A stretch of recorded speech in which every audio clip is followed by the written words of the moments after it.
बातमी सोलापुरातून। सोलापुरात युद्धामुळे ऑटो एलपीजी गॅसची दरवाढ झाली। 85 रुपये किलोचे दर आता 125 वर गेले। त्यामुळे ऑटो एलपीजी रिक्षा चालकांना अडचणींचा सामना करावा लागतोय।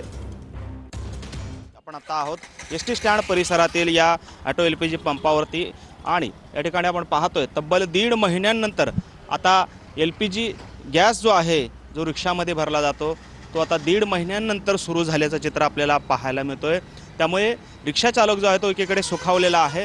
मात्र असं असलं तरी ऑटो एलपीजीचे दर जे आहेत ते मात्र आता गगनाला भिडल्याचं चित्र पाहायला मिळतंय। पॅसेंजर का तेवढं जास्त पैसे देत नाही आहे तेवढं द्यायला लागले।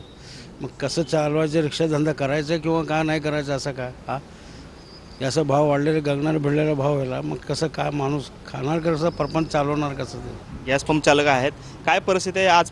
पंप जो आहे तो आपला सुरू झालेला आहे आणि काय नक्की परिस्थिती आहे? आता सध्याला तर 2 दिवस झाले चाललेले आहे। तर 2 दिवसात काय एवढं कस्टमर मनासारखी नाहीत, कारण रेट पिन जरा जास्त हाय आहे। कॅमेरामॅन विनोद उमनाबादकर सह सागर सुरवसे, TV9 मराठी, सोलापूर।